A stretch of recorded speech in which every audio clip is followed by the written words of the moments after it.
Hello, you wonderful people, and welcome to another episode of Crime Centric. This being a show I talk about crime dramas that I watch. For today's episode, I'm going to talk about the latest episode of Big Sky. A lot of really interesting things went down in this episode, so let's break it down. Well, first and foremost, let's start off with kind of like the main case of this particular episode, where Bo was shopping for like a bike for Emily when which I think that was stupid on that guy's part, but I guess it's like, why make such a public scene when you're planning to rob a bank later? To me, that seems stupid. Also, side note, is that the same actor who played Colin in Animal Kingdom? I think it is. If it is, that's just kind of interesting because obviously you know, like Animal Kingdom, what the nature of that show is, and even where his character Colin kind of was a part of that world of like robbing and stuff like that.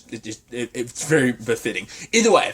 I just thought that was, my point is, I thought that was stupid. It was like, you're drawing so much attention to yourself. I guess it's like you got away and no one got a good enough look at your face, but still. Unfortunately, you put the wrong place to rob at the wrong time because Bo was there. So he got, like, the license plate, went to track it down with Poppernick. Sadly, Poppernick found himself in the middle. Because I wasn't expecting that story to turn into what it did. Because the moment Poppernick, like, met Heather, at first I was like, oh, something happening here? Because I was like, is Poppernick in a relationship? I was like, does he have, and the way he was kind of stammering around, he's like, I'm Poppernick, I'm Deputy Poppernick. So I'm like, maybe not. Because at first I was like, oh, I'm feeling some vibes here. She was like smiling at you and everything. I was like, oh, that's nice. He's like, yeah, I gotta ask you some questions about this. And the moment she said no, I was like, oh, is she gonna be a part of this? Was not expecting home dude Trent to like roll up on Poppernick like that. I was like, oh man, wait, that sucks. Because it was literally last season when Poppernick, like, got blown up by, like, a Claymore device or whatever left by, what was his face? Was it Bob? Like, he got blown up, he was in the hospital for a while, and now it's this, he's getting kidnapped. So, Heather was, like, reluctant to be a part of this, but Trent's the real sociopath being like, no, we're gonna do this. She's not tough enough for this. I'm like, Trent really seems unhinged. It seemed, and also, once again, I guess that's also proving like how much of an impulsive, I guess because maybe he's gotten away with it because apparently he's robbed like multiple banks. Like in the past 6 years, he's robbed like 3 banks. And I guess maybe he's getting more and more daring and just comfortable and thinking like, I'm going to get away with this. I'm like, the fact is, why kidnap Poppernick in the first place? Like you could have just let him go and kind of went about your business, but you made it much worse when you kidnapped the cop. It's like, even Heather's like, we can let him go, because kidnapping a cop, I guess Trent was like, yeah, like, when it's all said and done, we're going to kill him. We're going to use him to our advantage, and then we're going to kill him. So, but she seemed the most, like, hesitant about this, but she's also getting something out of this. We never found out the most we found out is basically her mom cut her out of her inheritance, and it's like, oh, she came to get what was hers. We have no idea what that was, whether it was like a whole bunch of money from her mom or like maybe some heirlooms or something, because she was getting something, there was something specific she was looking for from the safety deposit box. Maybe it's like there's a lot of money there, but I'd assume it had to be maybe some jewelry or something like that she like that would be worth a lot of money. But yeah, like, because Heather is the novice in this situation. She wasn't expecting things to kind of pop off the way they did. And once again, Trent was like, oh, like, you're slowing me down. He was ready to kill her over the fact is that she didn't want to leave. It's like, you could have just as easily, like, bounced. I get it. No witnesses. But also, once again, brazen in the fact is she's not wearing a mask. You're wearing sunglasses at best. I'm like, I guess you're like, right, people will forget a lot of stuff just because like a gun's in their face. They're scared. They're adrenaline pumping. But I'm like, it felt like so amateurish, even though but I guess it's like, hey, it's worked out for you. I mean, granted, they know about Trent and his record, but the problem is that they've always kind of disappeared in the thin air because they've had this whole setup of like driving a bike into the back of a truck, and that's how you disappear and blend in, and the cops are none the wiser. Kind of ended up being their undoing because Bo had already like ran across the truck when he was chasing after Trent. But circling back a little bit, Trent, like I said, was about ready to kill Heather. If it wasn't for Poppernick shutting the vault door, like, she would be dead right now. It's like, I would be she's like, what did you do? I'm like, what did he do? He saved your life. Like, your partner in crime. I mean, I know you're not really that tight with him, because she was, what was it? Wyatt is her boyfriend, and then her and like Wyatt, and I don't know whether Trent and Wyatt have like a connection or whether it's just that Trent like contact Wyatt about the job. Either way, he's like, no, my girlfriend's good. Heather's good. She's got this. I'm like, either way, she's holding Pumpernick hostage for the purpose of like, hey, like I'm going to get what's mine. You're going to help me get out of here. And Jenny kind of somewhat complies, but she also understands like, right, just because there's blood relation doesn't make someone a good parent, but it's like, right, don't let your anger at your mom ruin the rest of your life. Obviously, what she's had her complicated history of her own mother, and that's complications has arisen super recently, so it's still like really fresh for Jenny. Luckily, they were able to save Pumpernick, and only person that got hurt was that person at the bank. Hopefully she's okay. It was like in the shoulder, but you never know what what could have gotten hit. But they all went down, and maybe in the long run Heather won't be as in much trouble because she helped with the kidnapping of a cop, but Trent's the one who did the worst part of it. So maybe it's a thing of, hey, if she testify against Trent, then maybe she'll serve less time. So once again, I did not expect that story to turn into what it did. But I think this story is going to have like a long-term effect on Jenny because it got her thinking about her own mom and just the whole conversation about blood about.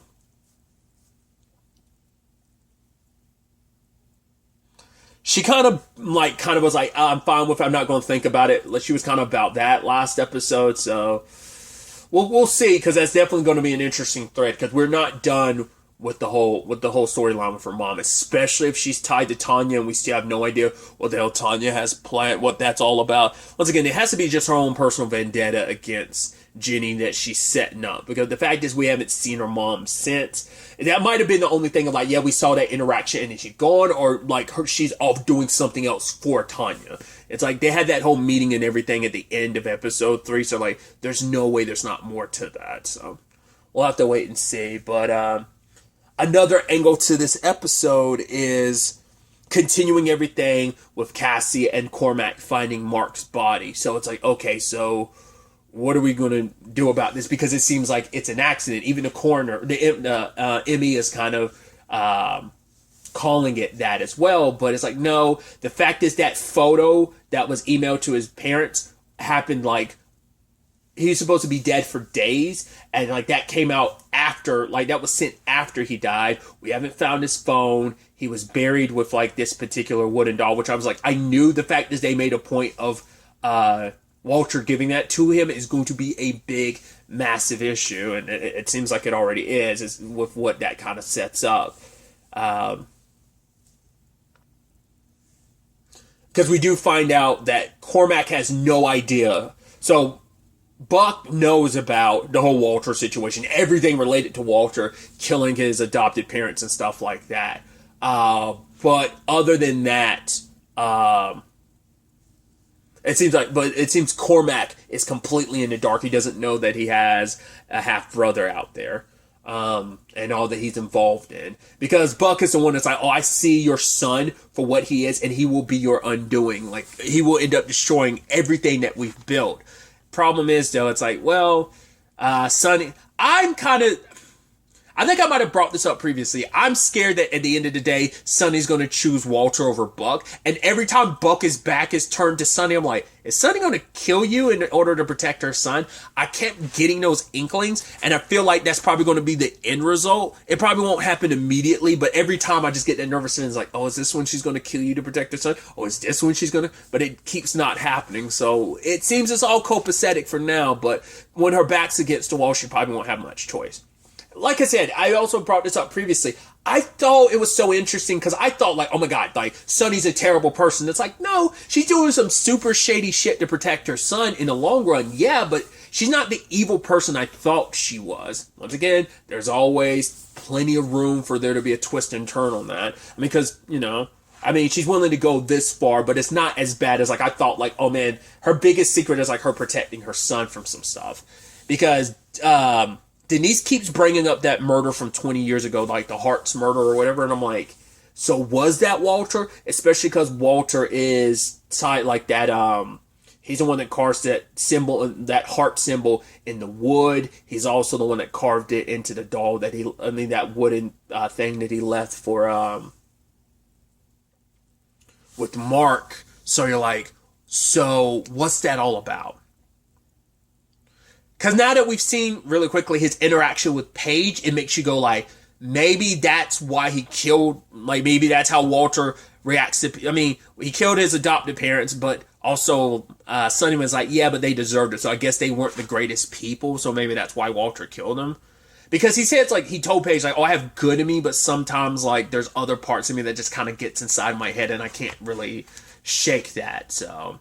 But the way he's acting towards Paige is almost like, oh, I love you and I'm going to take care of you, I'm going to protect you. And maybe that's what happened 20 years ago. Maybe he's just, like, not completely, like, something's, you know, off kilter with his character, like, it just, you know, mentally, and now it's a situation of he latches on to people, but the moment you deny him, it kills you. What Truth Be Told is, could be an end result for, like, either his mom is going to have to put him down because it's like, hey, like, I'm doing this for your sake and everyone's sake, or it might be a situation where he ends up killing her. We might have a little bit of a repeat with Ronald. I think it'd be really interesting if we actually flip the script instead of, like, you know, where Ronald ended up killing his mom. In this particular case, Sonny might end up having to put down Walter for everyone's sake.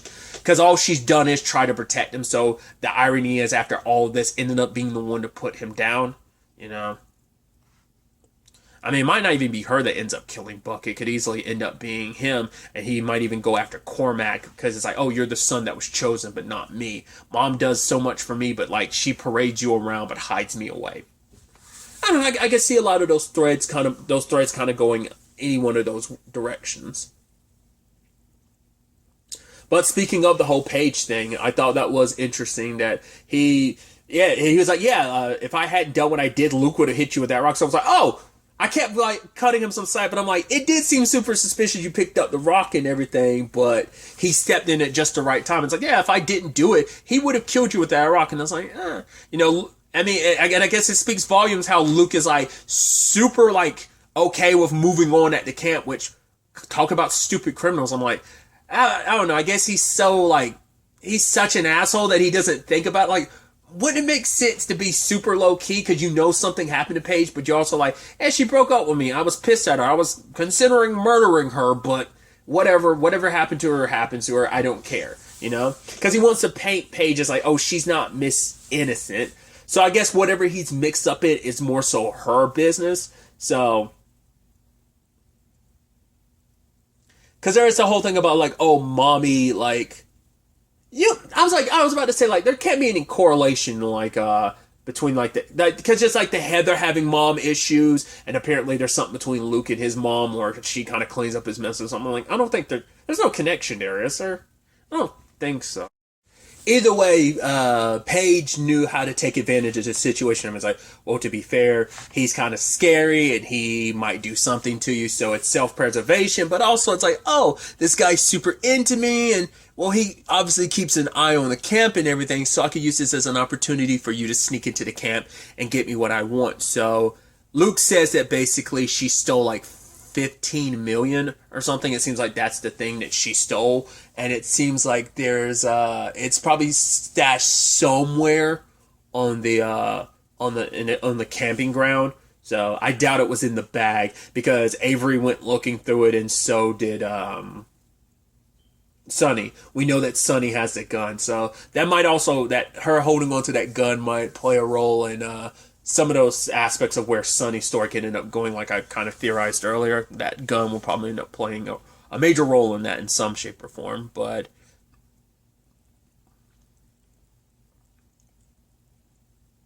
yeah, I don't see things kind of necessarily ending well for Paige too, just because, like, well, because luckily she's able to take advantage of Walter because he is kind of smitten with her, and it's like, oh, I'm gonna take care of you, I'm gonna help you, like, once again, he's kind of not all there, so that's definitely going to be interesting. Fascinating too with that storyline that everything converges with Carla showing up, and so is Tanya and Dono, which he's happy about. He's like, oh man, I wanted a pony when I was a kid, and the fact of the matter is the only one I got was a stick one, which my dad hit me with or something like that. She's like, Tanya's like, you need to stop telling stories like that while we're here. He's like, no, don't worry, it's okay. It wasn't as bad as it sounds. And it's like, hey, oh yeah, I'm Tanya, this is my husband, Donna. I was like, yeah, I'm her husband. I want to ride a horse, a white one, and I'm gonna name it Gandalf. And just like Tanya's almost like, Oh, it's like, I love it. I didn't know you're such a nerd, Dono. I love it. I was like, I love how much of an oddball you are. And even Sonny's like, well, the horse already has a name, but you do you. So I love it. But they get to sit down with Luke and tell him, like, hey, we know about the whole you and Paige situation. But like I brought up before, I was surprised at being 15 mil because I thought it was an item. I didn't expect it to actually be money. So I was like, huh.